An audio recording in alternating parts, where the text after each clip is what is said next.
आचार्य गद्यपिच्छ उमा स्वामी द्वारा रचित तत्वार्थ सूत्र, प्रथम अध्याय, चौथा सूत्र चल रहा है हमारा, जिसमें 7 तत्वों के बारे में आचार्य बता रहे हैं। 7 तत्व कौन से होते हैं, कैसे होते हैं, उनका स्वरूप क्या है, वह हम डिटेल में यहाँ पर समझ रहे हैं। जीव और अजीव, इसके बारे में हम समझ चुके हैं कल। आज हम आश्रव के बारे में भी कल हमने समझा था, उसके आगे हम चलेंगे। लेकिन उससे पहले 7 तत्वों के नाम कौन बताएगा? 7 तत्व के कौन से होते हैं? वीजे, वीजे कौन है?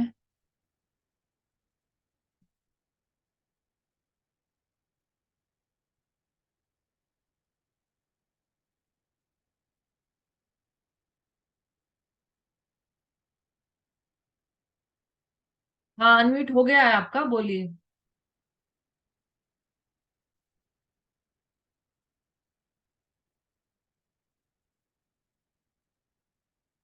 चलिए, 7 तत्व के नाम तो सबको याद होना ही चाहिए।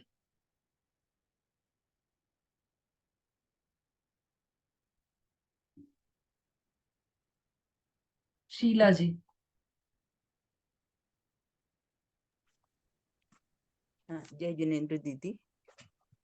जीव, अजीव, आश्रव, बंध, संवर, निर्जरा और मोक्ष, ये 7 तत्व हैं। बहुत अच्छा। अनीता जी, याद हो गए आपको? हाँ, बोलिए।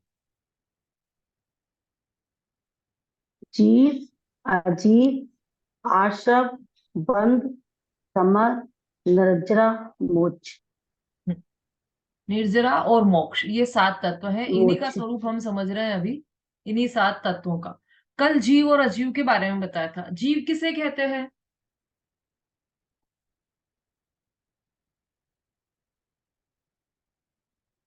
मंजू जी।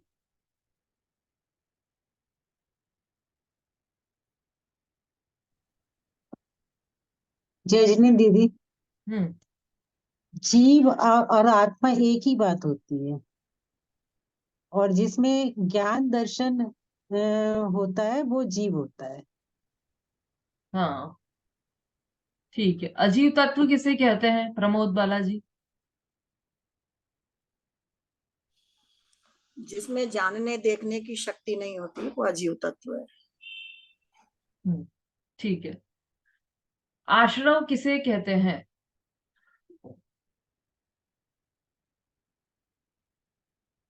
अर्चना जी।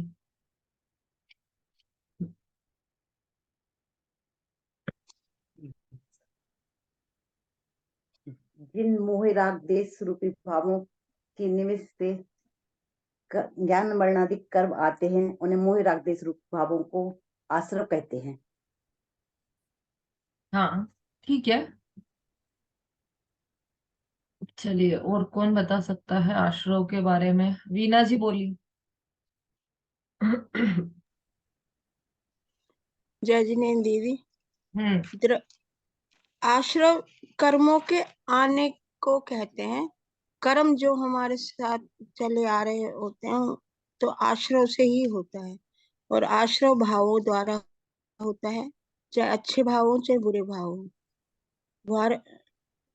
आश्रव जो है हमारे भावों से कर्मों का आना, उसको आश्रव कहते हैं। ठीक है। इसको आप लोग थोड़ा और अच्छे से प्रिपेयर कीजिएगा, जो परिभाषा कल लिखवाई गई थी उसके अनुसार वो अच्छे से याद कीजिएगा। अभी अपन बंध की तरफ बढ़ रहे हैं। बंध को देखें उससे पहले तीसरे सूत्र का जो सिद्धांत है, कल तीसरे सूत्र का सिद्धांत अपना रह गया था। तीसरे सूत्र की बात तो चली थी कि सम्यक दर्शन की उत्पत्ति की अपेक्षा से भेद कितने हैं। चलो पूछ लेते हैं आपसे ही। सम्यक दर्शन की उत्पत्ति की अपेक्षा से कितने भेद हैं और कौन कौन से? विज्ञा जैन। हाँ दीदी, सम्यक दर्शन के तो 8 वेद होते हैं, मैं जस्ट अभी चालू की हूँ। इसीलिए पहले प्रश्न सुनिए आप ध्यान से। सम्यक दर्शन का के उत्पत्ति की अपेक्षा से कितने भेद हैं, ये है प्रश्न। नहीं पता दीदी। कोई बात नहीं, अभी आप सुन लीजिएगा। शोभा जी।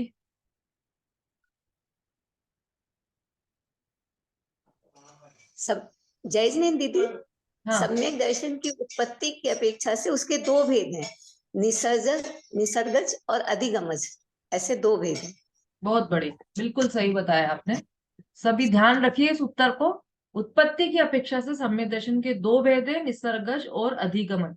कल इसकी चर्चा चली थी, निसर्गज किसे कहते हैं और अधिगमज किसे कहते हैं, है ना। इसके बारे में कोई संक्षिप्त में बता सकता है, कल जो चर्चा चली थी हमारी, क्योंकि उसी विषय को थोड़ा सा और लेना है अपने को। सरिता जी। जय हिंद दीदी। उत्पत्ति के जो होते सम्यक दर्शन के दो प्रकार, दो तरह से होता है। एक जो अभी दीदी ने बताया, निसर्गज और अधिगमज। निसर्गज होता है जो स्वभाव से होता है, और अधिगमज होता है वो पर के उपदेश से होता है, उसमें निमित्त बनता है कोई दूसरा। जैसे हमने कल बोला था महावीर स्वामी की जीव को सिंह के पर्याय में हुआ था, तो वो अधिगमज था, सम्यक दर्शन था, मुनि महाराज के उपदेश से हुआ था। और स्वभाव से यानी कि जैसे आपने बताया था कल की, पूरब की कोई चीजें याद आ जाती हैं, उनको स्मरण आ जाती है, उनको स्मरण करके ही उनको सम्यक दर्शन हो जाता है। शायद दीदी मेरे को ऐसा, जैसे वो सीता का जीव जब रावण को संबोधने गए थे तीसरे नरक में, तो रावण को वही सम्यक दर्शन हुआ था उनके संबोधन से। ये अधिगमस होगा, ये ऐसा है क्या? देखो, कल जिस बात को क्लियर किया था वो, चलिए मंजू जी बोली। दीदी, निसर्गज और अधिगमज में ये अंतर है कि निसर्गज जो है वो स्वभाव से होता है और अधिगमज दूसरे के उपदेश से होता है। और फिर निसर्गज में ये है कि पूर्व जन्म की कोई उपदेश याद आ जाए, मतलब सम्यक दर्शन होगा उसी वक्त जब उसे याद आएगा और वो अपने आप उसे फिर सम्यक दर्शन हो जाएगा, वो उपदेश याद आने से। और पूरा अधिगमज उत्तर, में तो नहीं मैं समझ गई आपकी बात, दोनों के उत्तर पूरे सही नहीं है। आंचल जी बोली। हाँ, जो पूर्व के संस्कारों से उत्पन्न होता है, स्वभाव से तो रहता ही है, लेकिन पूर्व के संस्कारों से उत्पन्न होता है वो निसर्गज होता है, और जो तुरंत उपदेश से उत्पन्न होता है उसे अधिगमज कहते हैं। बहुत बढ़िया, यही उत्तर अपेक्षित था मुझे, है ना। आप दोनों ने क्या बोला है कि जो स्वभाव से हो, तो स्वभाव से क्या होता है? स्वभाव से तो दोनों ही होंगे ना, निसर्गज हो चाहे अधिगमज हो। किसी दूसरे के स्वभाव से तो नहीं होंगे, अपने ही स्वभाव से उत्पन्न होंगे, दोनों ही सम्यक दर्शन। तो ये स्वभाव से हो, ये परिभाषा तो फिट बैठती ही नहीं है। सिर्फ इतना सा है कि जो पर के उपदेश से उत्पन्न हो वह अधिगमज है, और जो पूर्व संस्कारों से उत्पन्न हो वह निसर्ग सम्यक दर्शन है।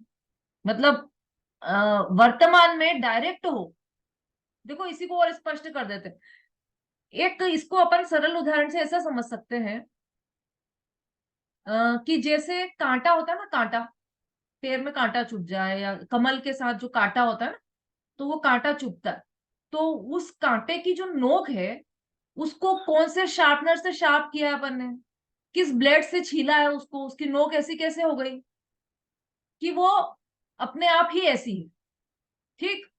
और जो पेंसिल की नोक है, या हम बनाते हैं जिसको नोक, तो वो हम हमारे द्वारा बनाई जाती। तो इन दोनों में जो अंतर है, वही निसर्गज और अधिगमज सम्यक दर्शन में अंतर है ना। जिसमें अपने आप से नोक बनी हुई हो वो कांटा कहलाता है। देखो इसमें इसमें है वो उदाहरण।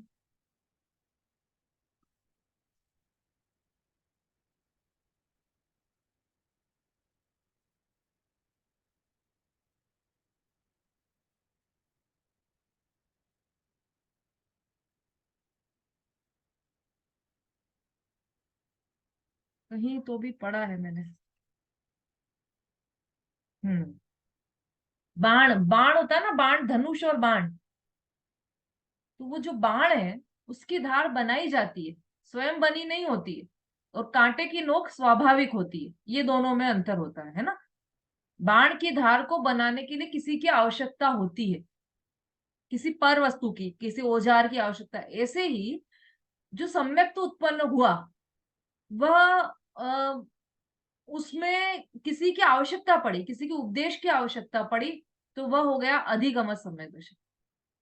और बिना किसी के उपदेश से स्वयं उत्पन्न हुआ हो वह हो गया निसर्ग सम्यक दर्शन। अंतर बस इतना है कि उसकी धार पहले बना दी गई पिछले जन्मों में, अभी नहीं बने निसर्गज की। अब उदाहरण ले यदि हम, तो अधिगम सम्यक दर्शन मतलब डायरेक्ट जो जैसे शैणिक राजा, उनको यशोधर मुनिराज के उपदेश से जो सम्यक दर्शन हुआ वह अधिगम सम्यक दर्शन है। ठीक। और किसी को पूर्व के संस्कार से कोई बात याद आ जाए और सम्यक दर्शन उत्पन्न हो जाए, पिछली दिव्य ध्वनि, इसमें उदाहरण किसका ले सकते हैं, जैसे हम त्रैलोक्य मंडन हाथी था, राजा भरत का हाथी था त्रैलोक्य मंडन, वास्तव में था तो वो रावण का। रावण को जब लंका जीती उन्होंने, तो वो लेकर आए और उन्होंने, राम और लक्ष्मण ने वो भेंट स्वरूप भरत को दिया था वो हाथी। तो वो जो त्रैलोक्य मंडन हाथी था उसने भरत को देखा और उसके पूर्व भाव का जाति स्मरण हो गया, उससे उसे सम्यक दर्शन प्राप्त हुआ। तो यह सम्यक दर्शन निसर्गज कहलाएगा। देखो दोनों ही सम्यक दर्शन में हुआ तो निमित्त उपदेश ही है, लेकिन जिसमें डायरेक्ट उपदेश निमित्त हुआ हो वह कहलाएगा अधिगमज। और जिसमें पूर्व के जन्म में कभी सुनी हुई कोई देशना काम आई तो वह कहलाएगी निसर्गज सम्यक दर्शन।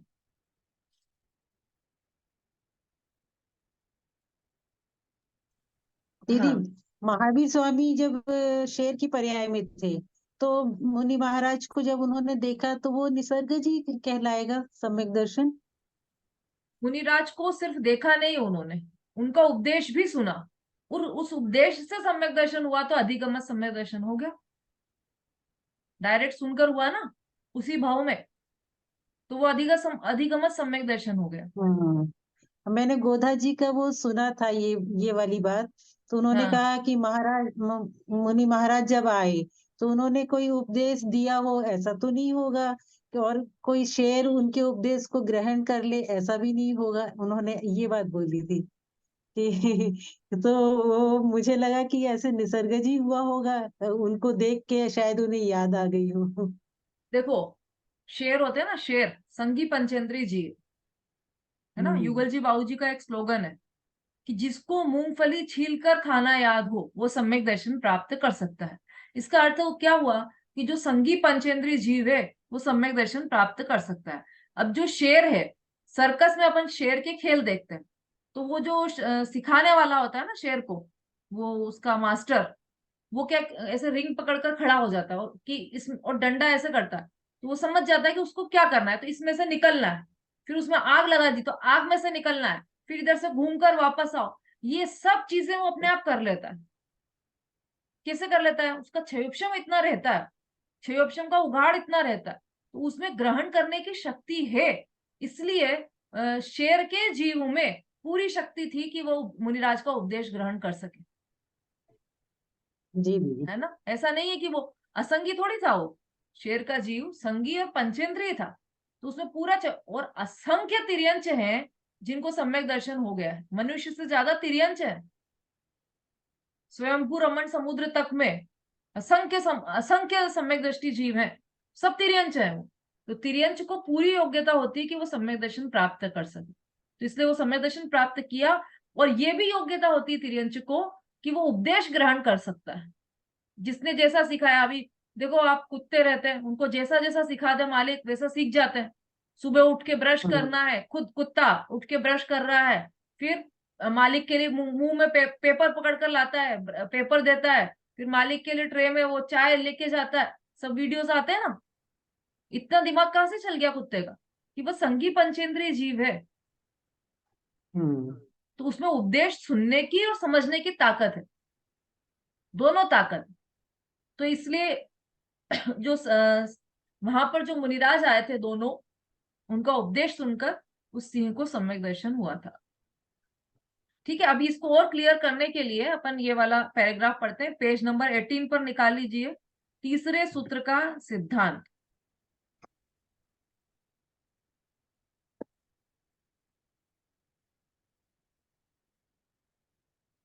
हाँ, किसके पास है जिनवाणी, उसमें से पढ़िए।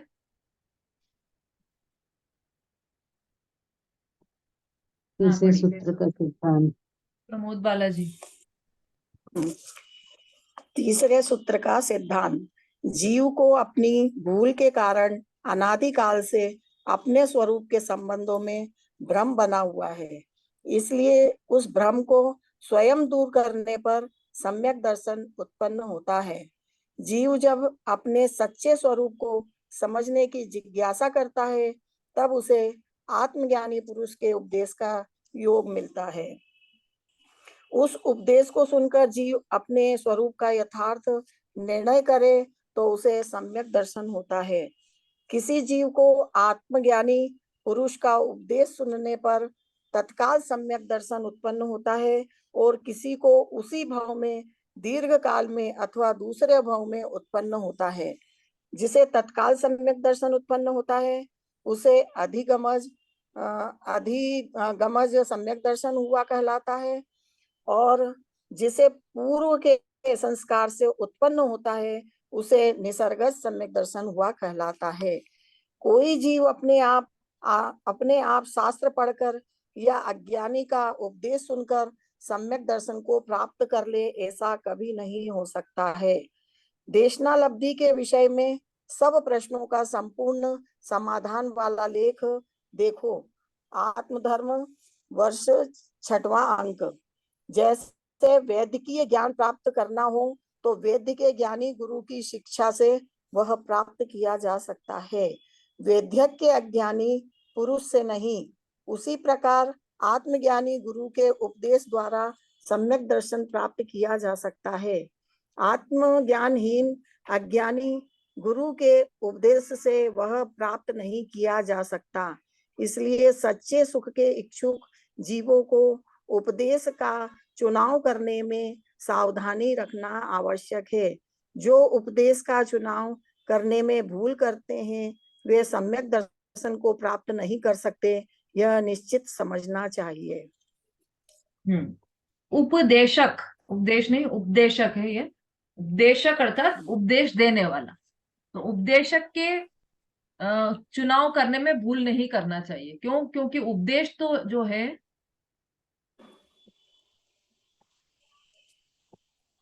वह सम्यक दर्शन में निमित्त है, इसलिए उपदेशक सम्यक ज्ञानी ही होना चाहिए, ऐसा ऐसा यहाँ पर ये बता रहे हैं।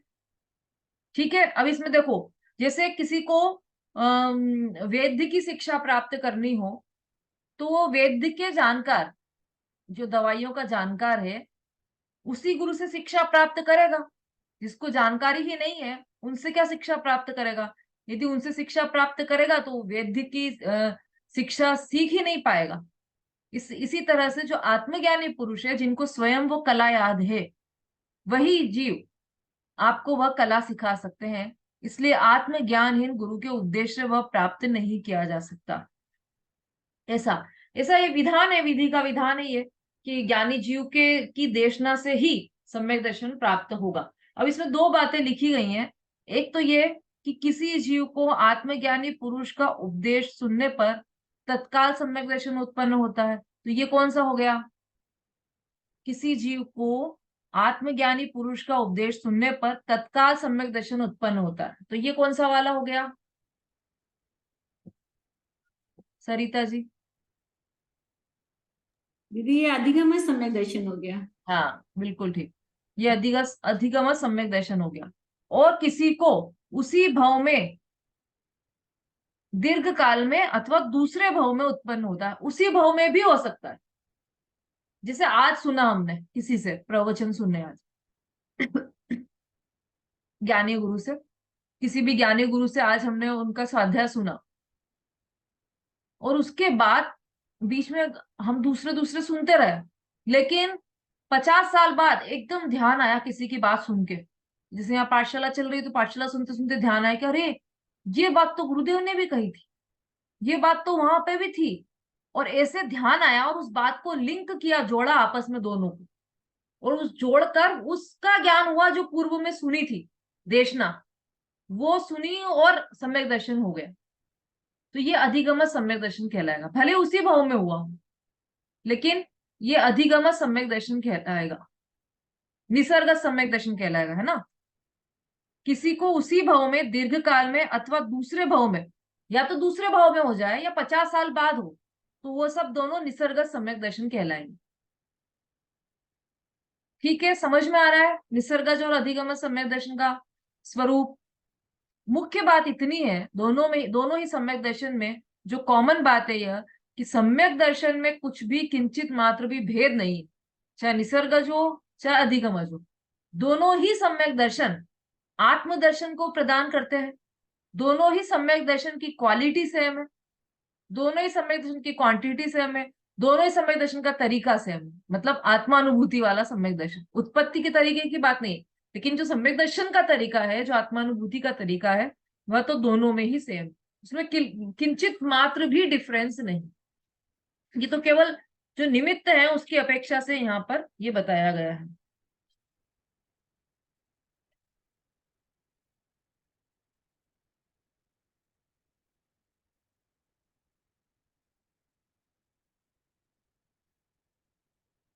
ठीक है, अब अपने विषय पर आ जाते हैं हम। तत्व वाला हमारा जीव और अजीव चल गया था, आश्रव भी चल गया था।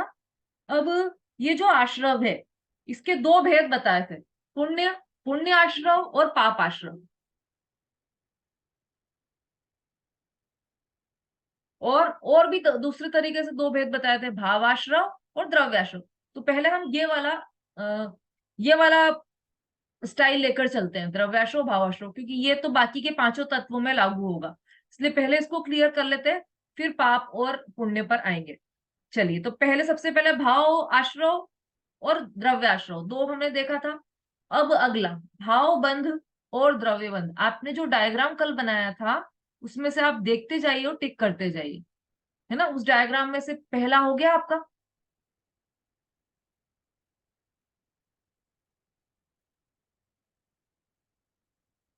भावाश्रव और द्रव्याश्रव, हाँ बोलिए जी दीदी, सरिता जी। इनकी परिभाषा बोलना दीदी, किसकी? भावाश्रव द्रव्याश्रव की। हाँ वो कल हो गई, अब अपन आगे बढ़ रहे हैं, है ना। बंध अभी बता भी दिया सब बंध लोगों ने भावाश्रव और द्रव्याश्रव। अब भाव बंध और द्रव्य बंध। तो भाव बंध किसे कहते हैं, लिखिए, आप लोग लिख सकते हैं। भाव बंध किसे कहते हैं? मोह राग द्वेष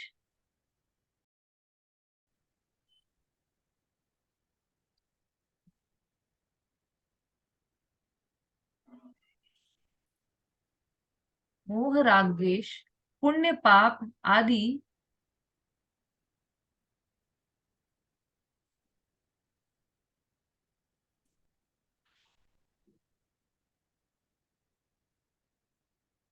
विभाव भावों में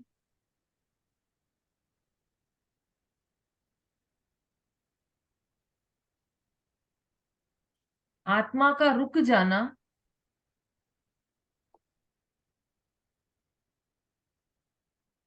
वह भाव बंध है।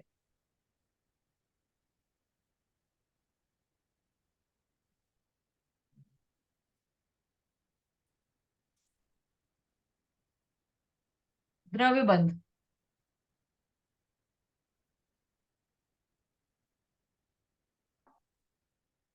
भाव बंध के निमित्त से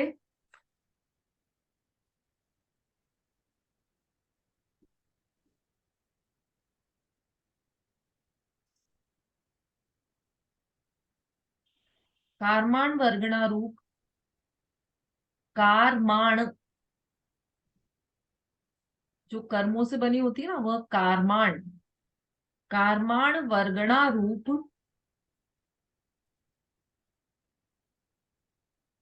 भावबंध के निमित्त से कारमाण वर्गणा रूप पुद्गल का, पुद्गल, पुद्गल लिखना आता ना, द में हलंत लगता है क्योंकि वह आधा द है, इसलिए पुद्गल का स्वयं कर्म रूप होकर, पुद्गल का स्वयं कर्म रूप होकर आत्मा से बंधना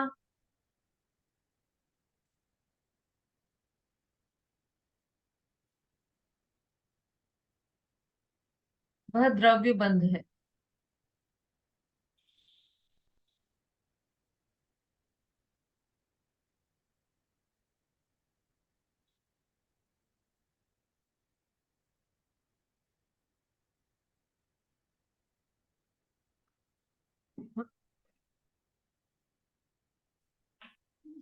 लिख लिया सबने?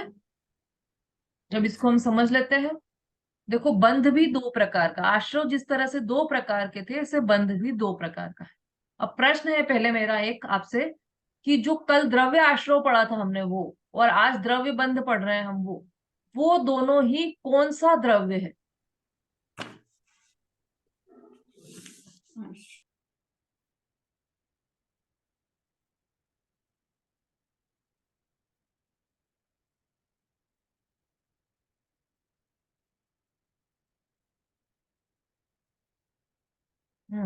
बहुत कम हैंड रेज हो रहा है, क्या बात है? बात क्लियर नहीं हुई क्या? कुछ लोग तो आलसी भी होते हैं जो याद होते हुए भी हैंड रेज नहीं करते हैं।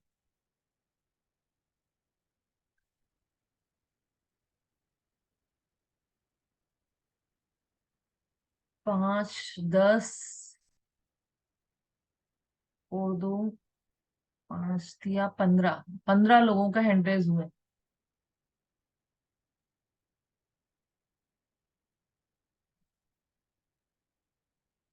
बाकी सब लोगों का क्या हुआ? मतलब कल बात क्लियर समझ में आई नहीं, ये हुआ डिसाइड। रेखा जी, रंजना जी, उषा जी, चलिए कोई बात नहीं।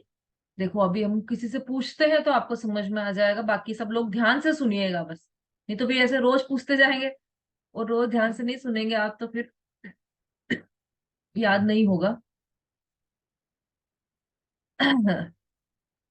चलिए अनीता जी आप बताइए। आश्रव होते हैं मैडम, आश्रव। हाँ ये तो ठीक है, लेकिन मैंने सिर्फ द्रव्याश्रव के बारे में पूछा है। द्रव्याश्रव और द्रव्य बंध ये दोनों ही अ, थोड़ा हो सकता है क्वेश्चन, आपका उत्तर गलत नहीं है, आपका उत्तर सही है, लेकिन वो जो आश्रव है ना, वो किस तत्व का परिणमन है?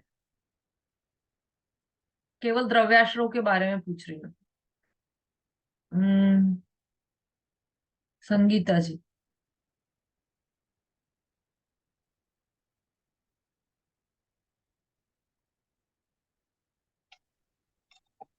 दीदी पाप।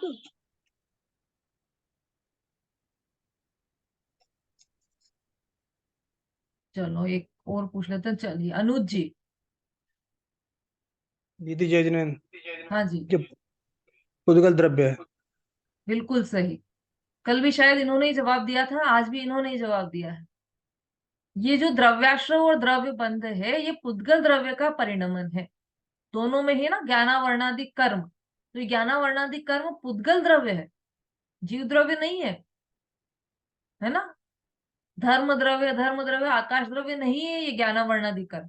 और ज्ञानावर्णादि कर्म ये कर्म रूप परिणमित जो कार्माण वर्गणा है, कल भी इसको समझा था अपन ने, ये जो कार्माण वर्गणा ठसाठस भरी हुई है पूरे लोक में, वो जब जीव परिणाम करता है तो वो कार्माण वर्गणाएं ज्ञानावर्णादि कर्मों रूप परिणमित हो जाती, उसको आश्रव कहा है। ठीक है, अब ये ध्यान रखना है आपको कि जो द्रव्याश्रव है वह हमेशा पुद्गल द्रव्य का परिणमन, जीव द्रव्य का परिणमन नहीं है द्रव्याश्रव। और भावाश्रव जीव द्रव्य का विकारी भाव है ना, सरल सी बात है। जीव द्रव्य का विभाव भाव, जीव द्रव्य का विकारी भाव, वो हो गया भावाश्रव। और पुद्गल द्रव्य का परिणमन, जैसे किसी को बुखार आया है ना, उदाहरण में आप समझ लो तो आपको जल्दी समझ में आ जाएगा। किसी को बुखार आया, अब इस बुखार आने में उसने बुखार नापा थर्मामीटर से, तो उसमें आया 101 बुखार।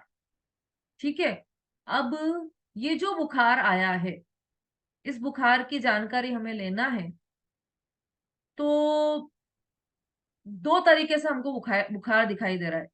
कौन कौन से दो तरीके से? एक तो शरीर गर्म है, दूसरा थर्मामीटर का पारा ऊपर चढ़ा हुआ है। दोनों तरीके है ना। बुखार आया है या नहीं, तो शरीर छूकर देखा तो कि बुखार है, थर्मामीटर लगाकर देखा तो हाँ बुखार है। ठीक है, अब जो शरीर का परिणाम, शरीर में जो गर्माहट आई है वो शरीर का विकारी भाव है, स्वास्थ्य नहीं है शरीर का। शरीर का अस्वास्थ्य है वो। स्वास्थ्य है क्या शरीर का? बुखार आना शरीर का स्वास्थ्य है क्या विमलेश जी?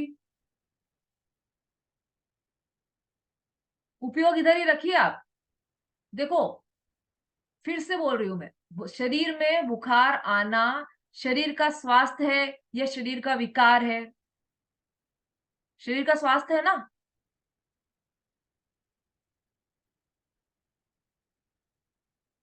भाई इतनी डीप बात चल रही है क्या? उदाहरण चल रहा है अभी तो। हाँ, शरीर में बुखार आया तो वो शरीर का विकार है, स्वास्थ्य नहीं है, ठीक है। अब और थर्मामीटर में जो पारा चढ़ा वो शरीर का विकार है या शरीर का स्वास्थ्य है? समता भाभी? बेकार है दीदी। सोच समझ के उत्तर देना पड़ता है उदाहरण में भी। नहीं तो थर्मामीटर में थोड़ा है बुखार, मतलब जिस शरीर का विकार है। प्रश्न क्या पूछा है? थर्मामीटर में जो पारा चढ़ा वो शरीर का विकार है या शरीर का स्वास्थ्य है? प्रश्न ये पूछा है। ना शरीर का विकार है ना स्वास्थ्य, वो तो पुद्गल द्रव्य है थर्मामीटर। और शरीर, शरीर जीव द्रव्य है। शरीर भी पुद्गल द्रव्य है। तो फिर चलो कोई बात नहीं, कोई बात नहीं। सुलेखा जी बोलिए। जयंत जी, स्वास्थ्य। पारा ऊपर चढ़ गया तो स्वास्थ्य हो गया? अरे क्या कर रहे हो आप? आंचल जी बोलिए। वो अलग अलग द्रव्य है, उसका पारा चढ़ना। और ये बुखार आना शरीर के विकार का परिणाम है। वो अलग जुदा जुदा द्रव्य है दोनों, पारा चढ़ना और। ठीक है ठीक है, समता भाभी ने भी उत्तर सही दिया था, बस उसको वो बोल नहीं पा रही थी। लेकिन बात यही है कि वो जो थर्मामीटर का पारा चढ़ा है ना, वो न तो शरीर का स्वास्थ्य है और न शरीर का विकार है। वो थर्मामीटर का परिणमन, शरीर का परिणमन नहीं है, वो थर्मामीटर का परिणमन है। मतलब आप उदाहरण में ही देखो स्वतंत्रता दोनों की। शरीर में जो गर्माहट आई वो शरीर की विकार है, थर्मामीटर में जो पारा ऊपर नीचे चढ़ा वो थर्मामीटर का कार्य है, वो शरीर का कार्य नहीं है। ठीक है, ये दोनों समझ में आ गए। ऐसे ही जो जीव के परिणाम हुए विकारी परिणाम, देखो आपने परिभाषा में क्या लिखे, मोह राग द्वेष रूप जो परिणाम हुए जीव के विकारी परिणाम, वह किसका परिणमन है? वह जीव का परिणाम। और जीव का विकारी परिणमन मोह राग द्वेष रूप विकारी भाव, और उसके निमित्त से जो आश्रय हुआ ज्ञानावरणादि कर्मों का, वह जीव का विकारी परिणाम है या जीव का स्वाभाविक परिणमन है? चलो अब कौन बताएगा?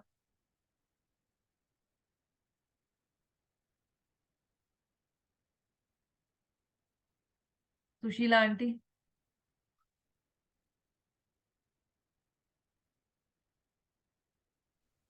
जीव का विकारी परिणाम।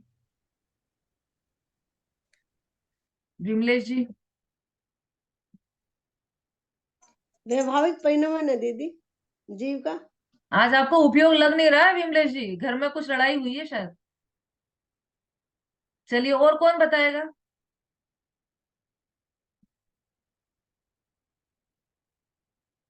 हाँ अंजू जी बोलिए।